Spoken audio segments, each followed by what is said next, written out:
Such is the cross I wear upon my breast. Yet I have the murmurs of its friends no less than the curses of its foes for my rewards. Destined finally to go out into that dirty gray turmoil, to follow love and pride. And see the honor, the happiness, and the hopes of this beloved country. That, like all legends, belongs to my own past. I sit with Shakespeare, and he winces not. Across the color line, I move arm in arm with Balzac and Dumas, where smiling men and welcoming women glide in gilded halls.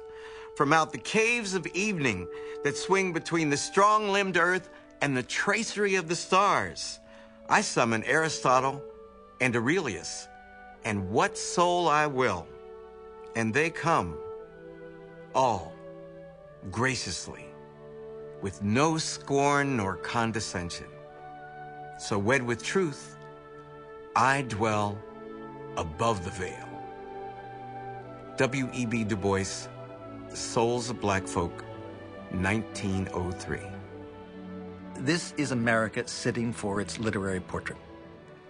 The uniformity and the authority of the volumes in the Library of America almost look like stones that have made up a sort of portal entrance with American literature written over the entrance. They seem so steady and so much of a common effort, when in fact, each one of those books was more or less written by a loner.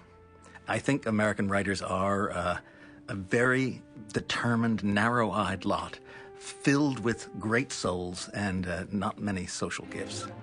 So it's made an image of America as a culture of extremes and of possibilities. I don't think Americans as a whole really yet appreciate what an accomplishment American writing is, the ways in which it is unique among the literatures of the world.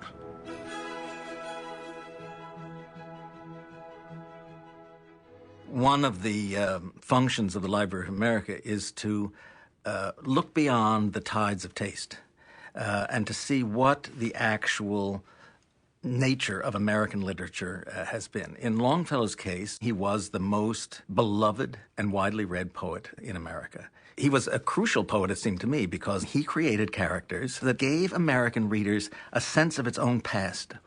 Longfellow fell out of favor almost entirely, as other poets have and will. When this book came out, one of the nicest things is that it prompted reevaluations and discussions, and it was the Library of America volume that helped begin shift the view of Longfellow around. I'm not sure if there's another nation that is quite as strongly grounded on words as America, but I think that's partly because America's founding was so deliberate. I mean, the American founding, at least the creation of the national government, was literally a moment in which people sat down in a room and said, okay, we want to really create a fair representative government.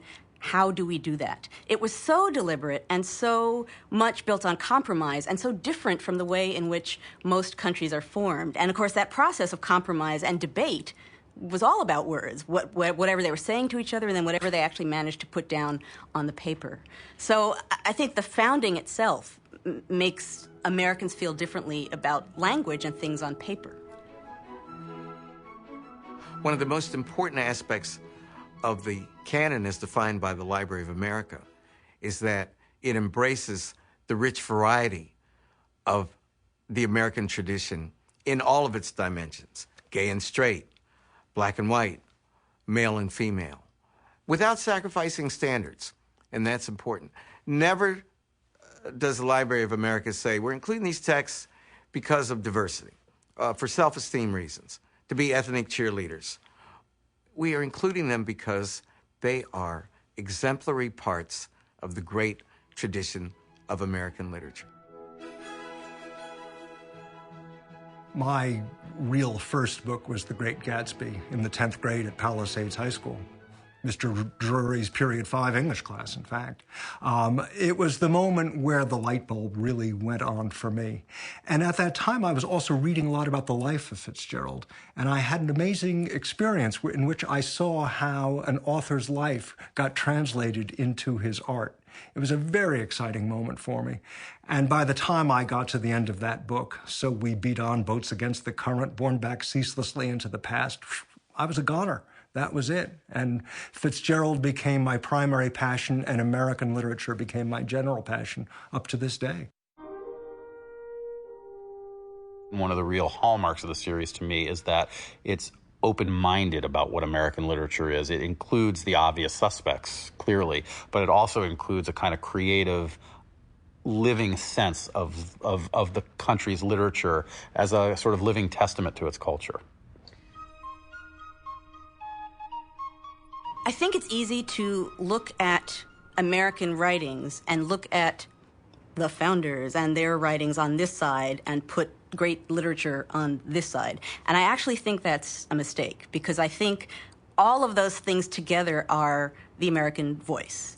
And you can't understand the literary side of the American voice without also getting some sense of the national and political aspirations and ideas that are sort of flowing underneath the nation as a whole. And I think when you put all of that together, then you really get the American character, the American voice, in all of its complexity, with all of its different modes and uses.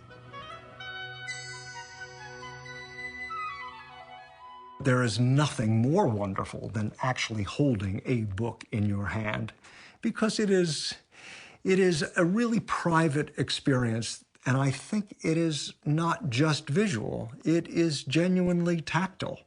I smell a book before I even look at it. I've done that since I was a child. It's as if you're coming into a room that is both familiar and strange, somebody else's kitchen, as it were, where things are being made.